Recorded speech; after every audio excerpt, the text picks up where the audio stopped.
میں تم سے سچ سچ کہتا ہوں کہ جو کوئی دروازے سے بھیڑ خانے میں داخل نہیں ہوتا بلکہ اور کسی طرف سے چڑھ جاتا ہے وہ چور اور ڈاکو ہے، لیکن جو دروازے سے داخل ہوتا ہے وہ بھیڑوں کا چرواہا ہے۔ پیارے بھائی اور بہن، بھیڑ خانہ جو ہے اسرائیلی قوم کے طرف اشارہ کرتا ہے۔ یسوع مسیح ان لوگوں کو یہاں یہ بول رہے ہیں کہ انہوں دروازے میں سے ہوتے ہوئے آئے ہیں۔ آگے انہوں یہ بولنا چاہتے ہیں کہ جو کوئی بھی دروازے میں سے ہوتے ہوئے نہیں آتا ہے مگر کسی دوسرے راستے سے دیوار پہ سے چڑھ کے آتا ہے، انہیں ڈاکو اور چور ہے۔ یہاں جو ہے مسیح ایک زبردست دعویٰ کرے ہیں۔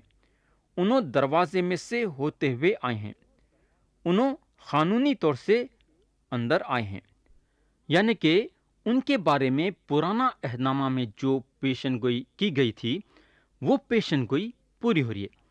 انہوں شریعت کے مطابق آئے۔ غلطیوں کے خط میں لکھا ہوا ہے، جب وقت پورا ہوگا تو خدا نے اپنے بیٹے کو بھیجا جو عورت سے پیدا ہوا اور شریعت کے ماتحت پیدا ہوا۔ تو ان کے بارے میں جو پرانا عہد نامہ میں بتایا گیا تھا اس کے مطابق انہوں یہ دنیا میں آئے۔ انہوں داؤد کے نسل سے آئے، انہوں بیت لحم میں پیدا ہوئے، انہوں کنواری کے ذریعے سے پیدا ہوئے۔ یہ سارے باتیں جو پرانا عہد نامہ میں ان کے بارے میں بتائے گئے وہ پورے ہوئے۔ اب یہاں ایک دلچسپی کی بات ہے، مسیح آنے تک داؤد کی جو نسل تھی جو کہ ایک بڑے خاندان کی تھی وہ بڑا خاندان نہیں رہا۔ یسی جو داؤد کے باپ تھے اور ایک کسان تھے، انہوں بھیڑوں کو چراتے تھے اور ان کے بیٹے داؤد پہ جو ہے تیل کا مسا کیا گیا اور وہ نسل ایک بادشاہی نسل تھی۔ مگر جب مسیح پیدا ہوئے تو انہوں یسی کی صرف ایک ڈالی تھے۔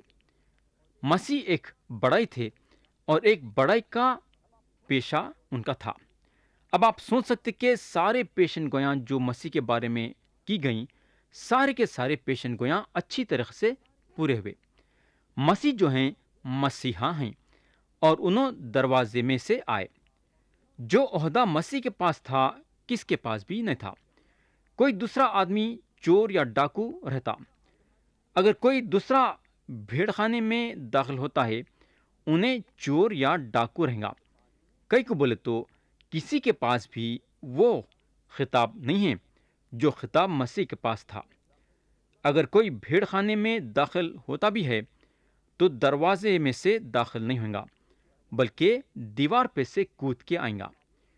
اگر ہم پچھلے باب میں دیکھیں گے، جو آدمی اندھے پن سے شفا پایا اسے ہیکل کے باہر نکال دیا گیا۔ مذہبی لوگ مسیح کا انکار کرے اور یا ان لوگاں چیلنج کرنا چاہتے ہیں۔ اگر ہم ان پہ غور کریں گے تو ہم کو معلوم ہوگا کہ ان لوگاں مسیح کو بولنے کو لگے کہ کیا ہم اندھے ہیں، اور یسوع مسیح صاف صاف ان لوگوں کو بتا دیے کہ ان لوگاں اندھے ہیں، اور یہاں انہوں اپنا خطاب ظاہر کر رہے ہیں۔ یہ ایک میں سمجھتا ہوں زبردست دعویٰ ہے جو مسیح یہاں کرے ہیں۔ اسرائیلیاں بھیڑیا ہیں اور مسیح چرواہا ہیں۔ آیت 3 میں لکھا ہوا ہے، اس کے لیے دربان دروازہ کھول دیتا ہے اور بھیڑیں اس کی آواز سنتی ہیں اور وہ اپنی بھیڑوں کو نام با نام بلا کر باہر لے جاتا ہے۔ اب سوال یہ پیدا ہوتا ہے کہ یہ دربان کس کی نشانی ہے یا کس کے طرف اشارہ کرتا ہے؟ دربان جو ہے خدا کی روح ہے۔ خدا کی روح یسوع مسیح میں نازل ہوئی، اور جو بھی مسیح کرے وہ پاک روح کے طاقت سے کرے۔ پاک روح جو ہے مسیح کے بھیڑوں کے کانا کھلتی تھی تاکہ وہ مسیح کی آواز کو سنے ویسا، اور ان کی بھیڑیں ان کی آواز سن کے جواب دیتی تھی۔ تو یہ جو مذہبی لوگ تھے روحانی طور سے اندھے تھے، صرف اندھے نہیں تھے بلکہ بہرے بھی تھے۔ ان لوگاں مسیح کی آواز بھی نہیں سن سکی، مگر مسیح اپنی بھیڑوں کو نام نام کر کے بلاتے ہیں اور ان لوگوں کا نام لے کے بلاتے ہیں۔ اگر ہم دیکھیں گے تو وہ اندھا آدمی مسیح کے آواز کو سنا، شمعون مسیح کے آواز کو سنے، اور مسیح شمعون کے نام کو بدل کے پترس رکھ دیے، جس کا مطلب ہے چٹان۔ مسیح یعقوب اور یوحنا کو بلائے اور نتانیل اور فلپس کو بلائے۔ مسیح یریو میں ایک جھاڑ کے نیچے کھڑے تھے اور زکائی کو بھی بلائے نام سے۔ بولنے کا مطلب یہ ہے کہ مسیح اپنے بھیڑوں کو نام نام کر کے بلاتے ہیں۔ میں یقین کرتا ہوں کہ جب مردوں میں سے جی اٹھنے کا دن آئے گا تو مسیح ایک ایک کو نام نام کر کے بلائیں گے۔ مسیح آپ کا نام لے کے بلائیں گے، یاد رکھو، میرا نام لے کے بلائیں گے، یعنی کہ ہر ایک انسان کا جو ان پہ ایمان لایا ہے نام نام کر کے بلائیں گے۔ جو بھی ان کے بھیڑ ہیں مسیح نام سے بلائیں گے۔ آیت 4 پڑھیں گے۔ جب وہ اپنی سب بھیڑوں کو باہر نکال چکتا ہے تو ان کے آگے آگے چلتا ہے، اور بھیڑیں اس کے پیچھے پیچھے ہو لیتی ہیں، کیونکہ وہ اس کی آواز پہچانتی ہیں۔ ایک صاحب بتا رہے تھے، ذرا غور سے سنو، ایک صاحب بتا رہے تھے کہ انہوں جب بیت لحم کے قریب تھے تو انہوں اپنا تھوڑا سا وقت بھیڑ خانے میں گزارے۔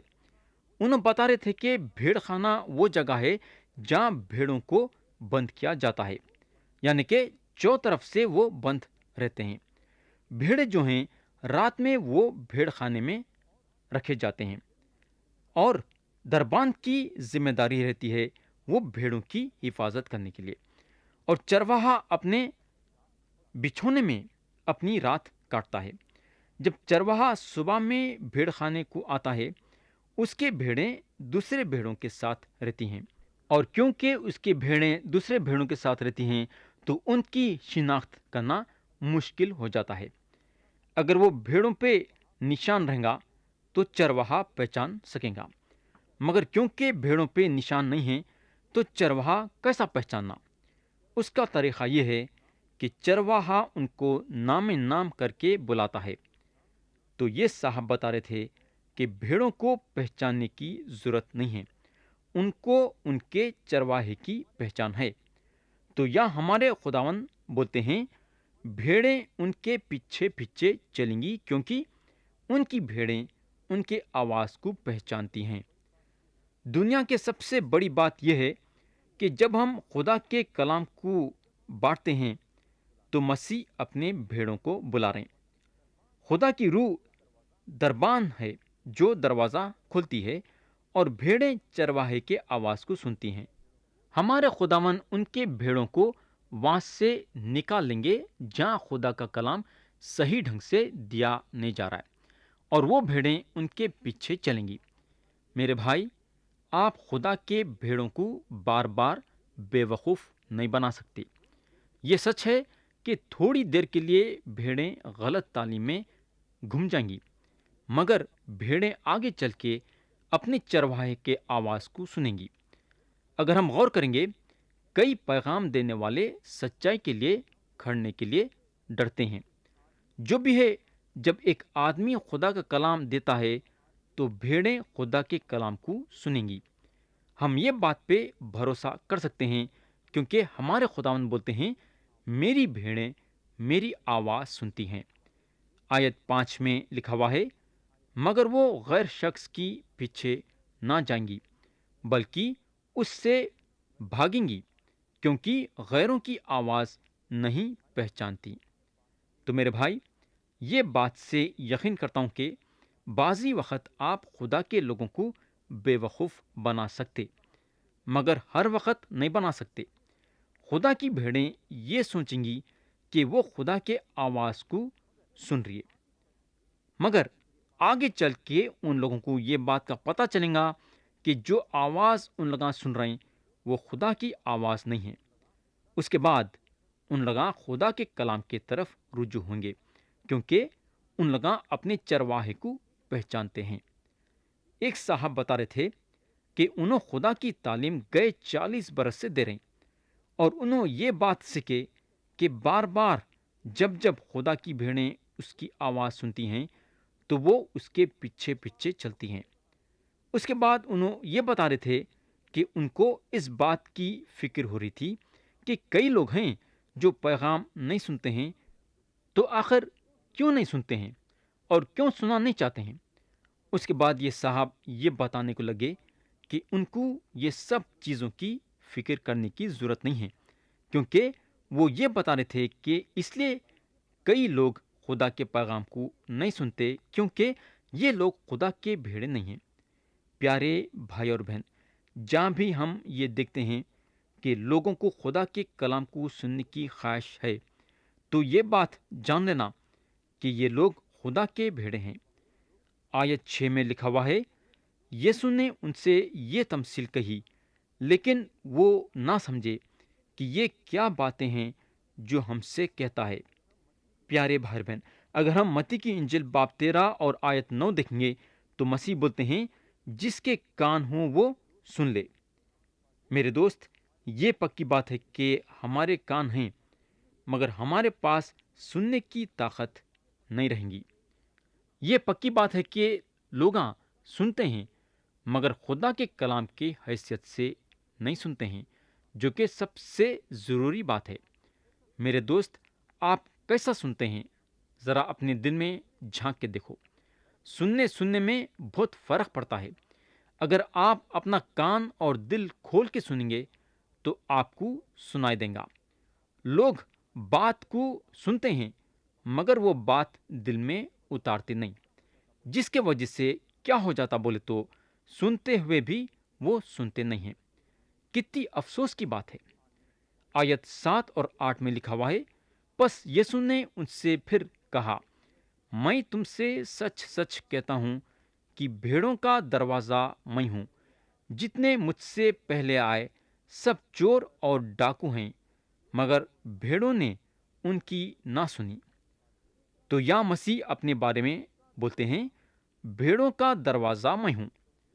یسوع مسیح ان لوگوں کے لیے دروازہ ہیں جو اسرائیل کے باہر آ رہے ہیں۔ اگر ہم دیکھیں گے تو یہ لوگ یہ اندھے آدمی کو، جس کو مسیح دیکھنے کی طاقت دیے، عبادت خانے سے نکال دیے تھے، یعنی کہ ان کے بھیڑ خانے سے یہ بھیڑ کو، یعنی کہ یہ اندھے آدمی کو نکال دیے تھے۔ مگر ہم کو معلوم ہونا چاہیے کہ یہ آدمی کے لیے مسیح آئے اور اپنے آپ کو اس پہ ظاہر کرے۔ جب خداوند اپنے آپ کو یہ آدمی پہ ظاہر کرے تو مسیح یہ آدمی کے لیے دروازہ بن گئے۔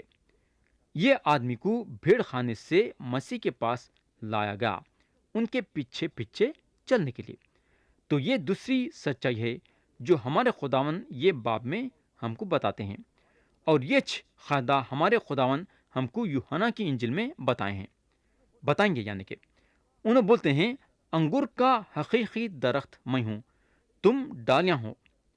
یہ جو انگور کا درخت ہے، پرانا عہد نامہ میں اسرائیلی قوم کی تصویر ہے۔